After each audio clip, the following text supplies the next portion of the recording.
unter, oh, anter, enterfehlt, enterveilt, verdammte, verdammte, and enterfehlt, enterveilt. It's time once again for the Real People Multi-Game Solitaire Mag Tournament. I'm practicing my pronunciation. I was informed by Dengad that I've been pronouncing Enterwelt, which is underworld in German, improperly. Google Translate, though, agrees with how I was normally pronouncing it. So I don't know for sure. If you were German and you were watching this, please help me. Verdammte, though, his pronunciation of Verdammte, which is the damned one, the one who is in the underworld, that the people down there are trying to destroy. Verdammte. I was saying that totally wrong, and I checked with Google Translate, and it agrees with Dengad. I'm saying it totally wrong. So now I'm going to say, I was saying verdammt, der verdammt, which is fun for me to say, but verdammte is what it's supposed to be. All right, let's get started playing. We've gone through Curly and Half Pint's turn already. Curly rolled again to see if he could find the hidden path. He didn't, so what that means is he just moves the rest of the way there, but spent the rest of his turn looking for it. So he's unable to move past this point until his next turn. Half Pint went and found this this secret passageway. She also uncovered this Mystic, which has an interesting ability. If you can successfly do a magic trial, you can pay a coin and draw any counter from the bag, which could be pretty useful. Fry's then, it's his turn right now, and he just took the opportunity to use his new horse to gallop on up there, and since he's a dwarf, he automatically finds these mountain passageways. Half Pint didn't really think he'd be so forward, but he was, and he's got a good chance of beating her. It's 10, she has 7, he has 10, so that's minus 2 modifier will be the modifier on this roll. He's got to get under 10 to beat her. Not too tough to do, and he beat her, so he's got to decide what he wants to take. He can either take one of her life points, which might actually, or he can take some of her stuff. And Fries could really just pursue her if he wanted to. Gotta do a little thinking with Fries, because there's some strategic options here that he may or may not notice. We'll see. Just want to give you a quick peek outside here. We're in the middle of a bit of weather for the area, and the Northwest is not equipped for this kind of snow. So one thing that's happening is the power keeps flickering in and out. My camera is plugged in currently, get it? So the reason why I'm showing you this is because suddenly the video could stop, and if there's these weird stops in the filming, the reason why is because the power has gone out. And Fries decided to take her Pegasus. So his options are difficult because of where the teleporter is. If she wants to get away from him, she can jump to the teleporter and get somewhere. How far she gets, can't be certain, but with the Pegasus, at least if he catches up with her again, she can't just totally jump away. His other choices were to just whack at her. He really wanted to do that, take away her life, but then she also has this potion, so she could bring it back up after a couple turns. And then these boots. If he takes the boots away from her, she will not be able to run away as easily from him. But again, this teleporter complicates matters. It's only 2 spaces away, so she could get there no matter what. Half Pint hit the teleporter. We got a west result, so she could go to any tile to the west. She went way over here, heading off the Scoots, who, as you recall, may or may not recall, has the liar recipe, which is an anti-dragon recipe. One thing though, Scoots has the advantage in a duel against Half Pint currently. Curly is welcomed in the underworld by this Arachna. I made a ruling, I don't think the rules actually say this, but that since if you recall last time I said they could drop these tasks, these monster tasks. If you defeat the monster, it becomes a task. They can drop it. I think if they drop it, it becomes a monster again. So Curly is going to have to take on this Arachna right when he gets into the underworld. It is a pretty easy battle for him. He just has to get a 6 or better on 2 of 3 dice. Fortunately, it wasn't easy enough. He gets his first shadow cube. We'll see where he puts it. I think he'll probably put it right here. Interesting move. Curly put his -1 counter right here. The reason he did that, I think, is because if there is a showdown between Scoots and Half Pint, it's likely that Half Pint's the initiator. So she'll get this -1 will affect her. Makes sense from a game balance perspective, or trying to balance things in his favor. Half Pint's his nearest competitor, so if he can stymie her efforts, it gives him a better shot at winning. Fries just rolled a 2 in the teleporter, made it so he could go to any field of his choice. He could have jumped right on Half Pint again and continued his attack against her. However, he decided instead to jump down here right before the gate to the underworld. Looks like Fries is going to be going underground. So Scoots has to decide whether or not she's afraid of Half Pint. Problem is, if Half Pint gets a hold of her, she can lose this recipe, which is pretty bad for Scoots. The unicorn would go back into the bag, and who knows when it comes out again. Nice thing, though, is this magic broom is here, and Scoots has a pretty good chance of taming the magic broom in one shot. She would need, well, it's tough. She's got to get a 5 on 3 or on 3 dice. Also going for Scoots going forward on that side of it is the fact that Scoots is better than Half Pint in dueling. So I think she's going to go ahead and try to get the magic broom and jump out of there. Magic broom is too worthwhile to leave behind. It's a huge boon for Scoots and may mean victory for her. She did get 5, so she gets the magic broom. And she can roll, and if she rolls anything other than a 1, she gets to go to the field of her choice, I believe. She got a 3, so I think she can go where she wants, and that will be away from Half Pint. Just double checked, it's not anywhere she wants. It has to be adjacent, in an orthogonally adjacent map tile. So she has a choice of anyone adjacent to this. She chose to go over here and see what was under there as an orc. Interesting note, if she rolls a 1, she goes back to K2, which happens to be her home. So I guess it was the broomstick's home too. We can kind of construct a narrative where it was her broomstick in the first place, and she just, it's a stubborn broomstick, and maybe they had an argument, and so it became a wayward broomstick, and then she found it again and convinced it to help her find this orc. So she has the broom with her. She's got to fight this orc. She doesn't need to use her lightning spell because the orc already has 0 magic, a magic roll with 0 modifier available. So 7 or less, and quite easily she defeated the orc. That is going to give her a red or a green. She'll take the green, I guess. Another connection between Mooney's Aqualad and Red Tomato. So last session video, I don't know if you remember, but the first counter that Mooney drew out of the bag was the chestnut cookies over here in T8. So over here by a boat, I might point out, Red Tomato just turned over a counter after a very slow walk from the castle on down here and found the quest to find the chestnut cookies. If he brings them to the befuddled healer, he gets a bag of gold. Weeder just overturned a rather dangerous marker. Here we have Orion.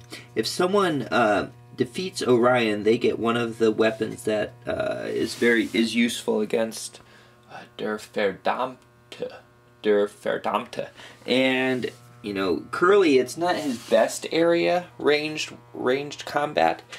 He still is competent in it, so, and he's not very far away, so he could go and get it.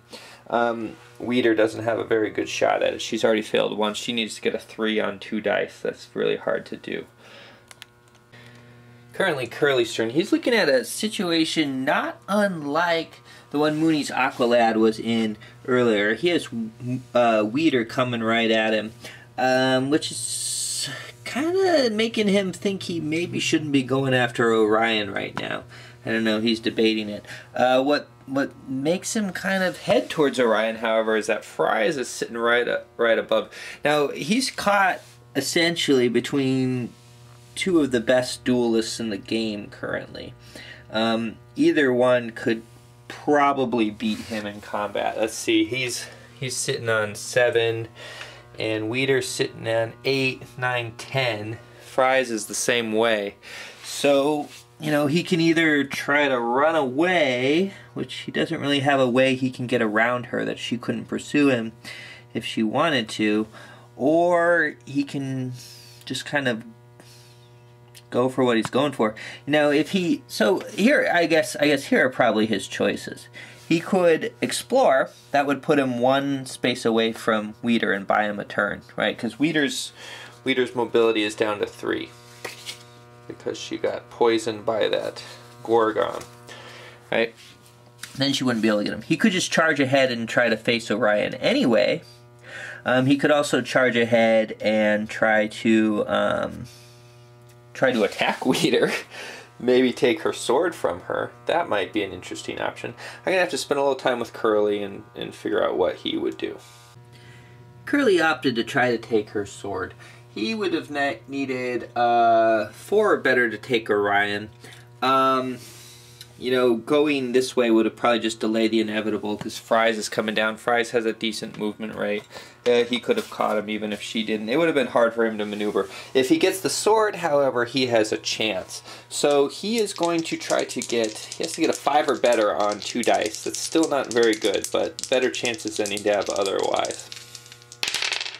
And he managed it. So he takes her Seelenschwert. That is going to change things considerably and give him a much graver chance of ending the game, I believe. Scoots is using lightning. Whoops.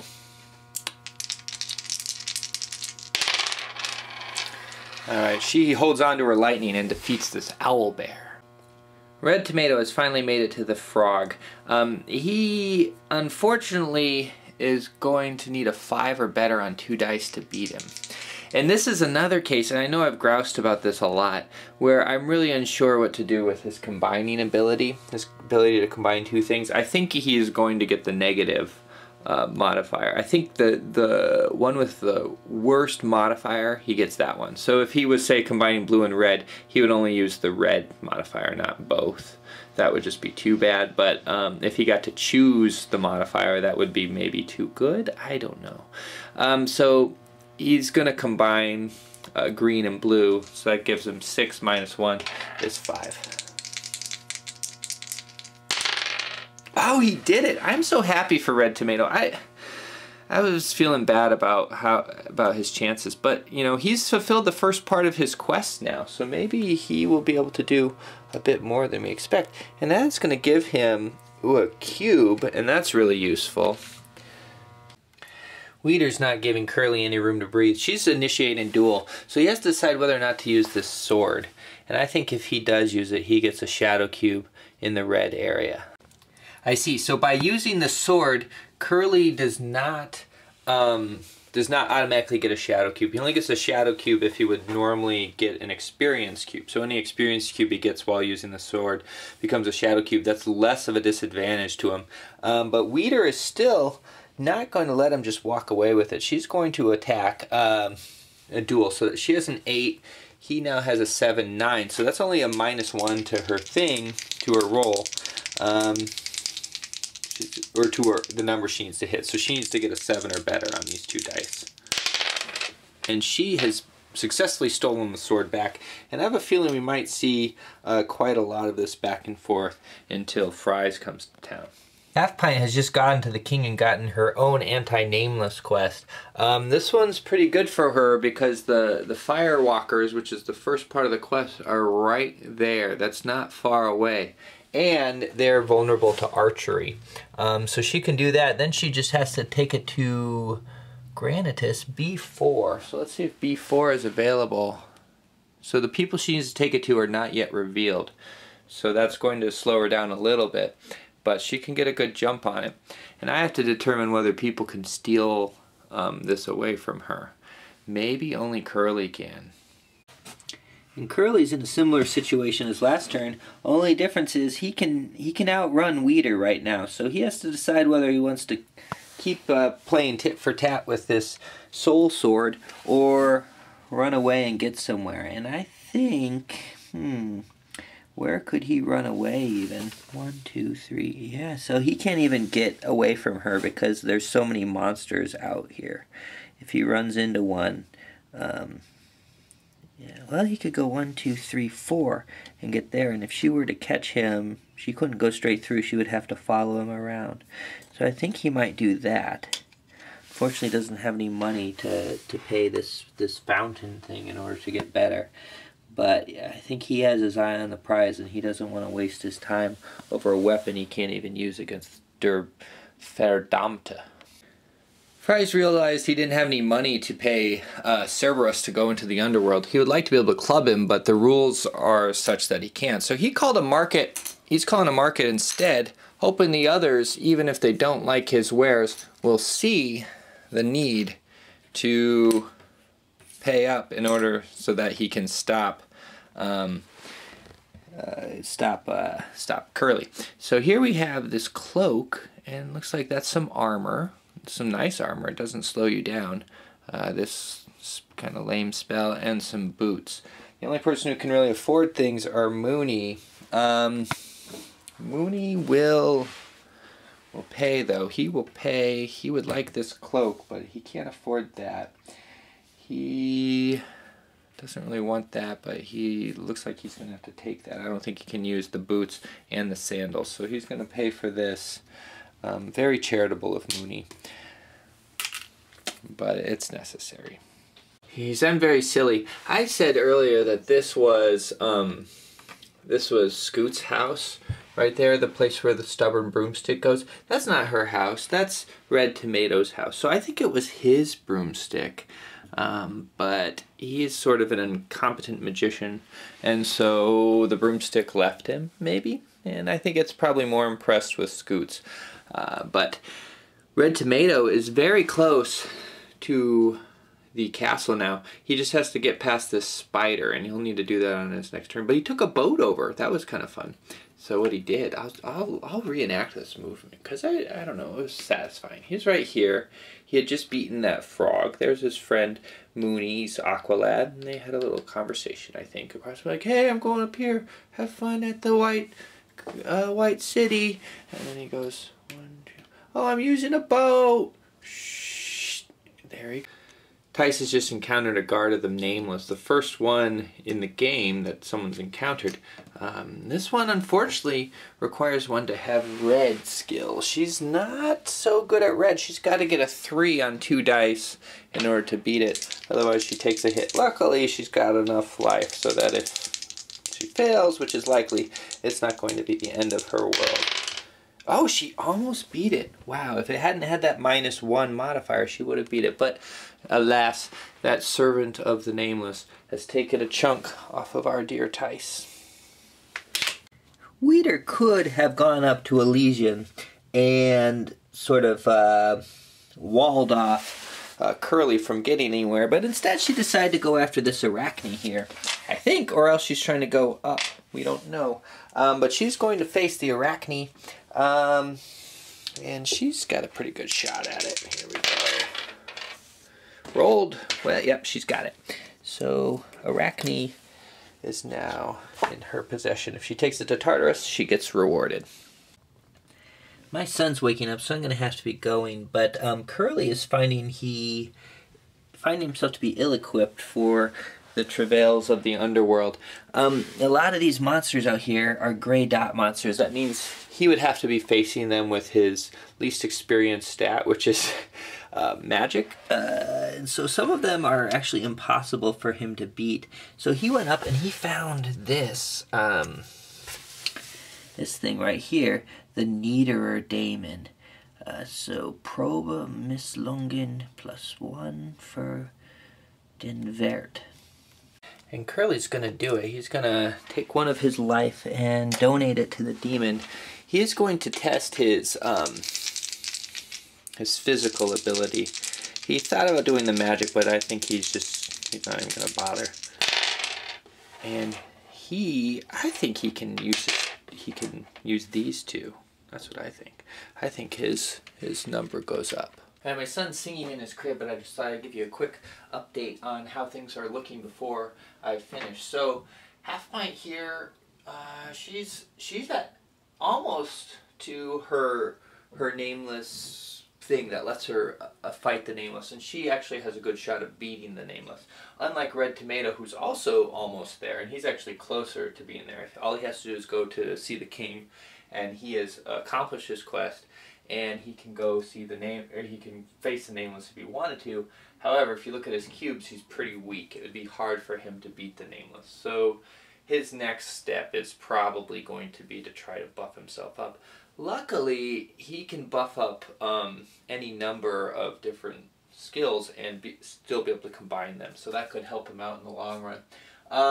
Tai, she's been playing the game in the most classic way, I would say.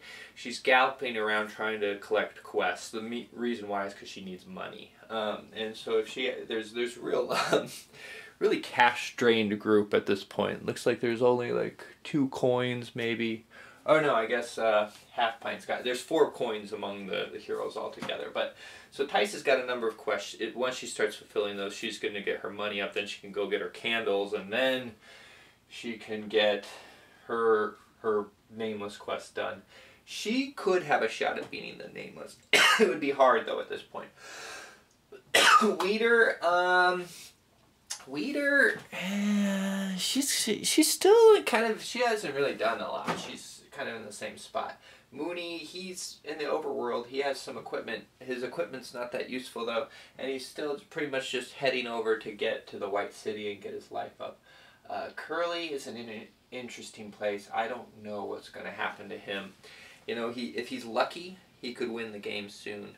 But it seems like the forces are against him. He's going to have a hard time traveling. He's going to be able to go tile by tile. And if Fries goes down there and Fries comes after him, which is what Fries has stated to the others that he intends to do, which is why he was able to get Mooney's patronage,